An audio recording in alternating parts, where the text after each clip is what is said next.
Need to reverse an audio file? This workflow is useful when you need a reversed effect for an original production or experiment. I will show the complete process, verify what the tool produces, and explain the one limitation that matters. Open Reverse Audio on AudioFetcher. The media processing workflow runs locally in your browser, so the selected file is not uploaded to an AudioFetcher media server. Keep the tab open until the result is ready. Choose a source file.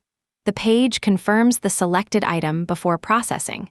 For tools that accept several inputs, the order shown here is the order used in the result. Select the source and let the tool reverse its decoded samples.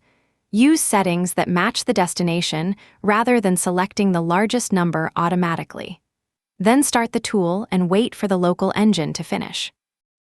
The completed workflow produces a new MP3 that plays from end to beginning. Download or inspect the result before closing the page. The automated AudioFetcher test suite also opens this output with FFprobe and verifies its expected stream properties. Long recordings require enough memory for the decoded stream. Keep the original until you have listened to or inspected the result.